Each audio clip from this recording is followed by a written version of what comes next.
ఒకవైపు హైడ్రా అధికారులు చెరువులు పరిరక్షణ కోసం పనిచేస్తూ ఉంటే మరోవైపు చెరువులో ఉన్న నీరు నిలవకుండా పరిశ్రమ యజమానులు కృషి చేస్తున్నారు.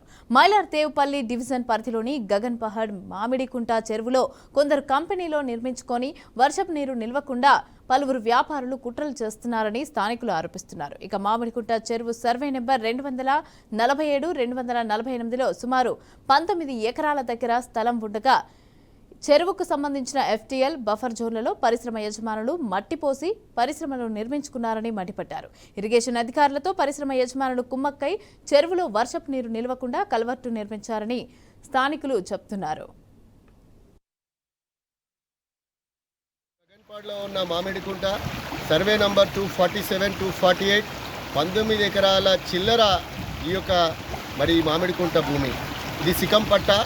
గతం 25 సంవత్సరాల నుండి మా స్థానికులైనటువంటి మేమందరం పోరాటం చేస్తూనే ఉన్నాం. దీని మీద గత పాలకులు గత 10 ఏళ్లలో ఈ మామిడికుంటను ధ్వంసం చేయడానికి గత ప్రభుత్వం ఈ విధమైనటువంటి దుశ్చర్యలకు పాల్పడింది.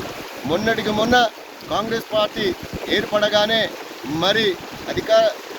ప్రభుత్వం దృష్టికి తీసుకెళ్లి శ్రీ రేవంత్ రెడ్డి గారి నాయకత్వంలో, ఉత్తమన్న గారు ఇరిగేషన్ మినిస్టర్ గారి నాయకత్వంలో ఈరోజు ఈ ఎవరైతే బడా వెంకటేశ్వర సిల్క్ మిల్ బడా పారిశ్రామికవేత్త ఉందో గత 4 నెలల కింద మొత్తం మట్టితో నింపడానికి ప్రయత్నం చేస్తే ఇక్కడికి ప్రభుత్వ దృష్టికి తీసుకెళ్ళి ఇక్కడ ఉన్నటువంటి మట్టిని మొత్తం తీసుకెళ్ళి తీసి కరకట్టను బాగు చేయడం జరిగింది.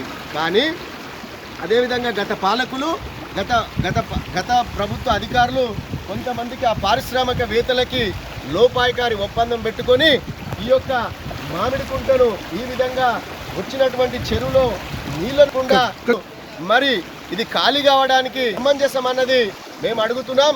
స్థానికంగా ఈ కుంటను ఎప్పుడు కూడా ఖాళీ చేయాలన్నదే ఆ పారిశ్రామిక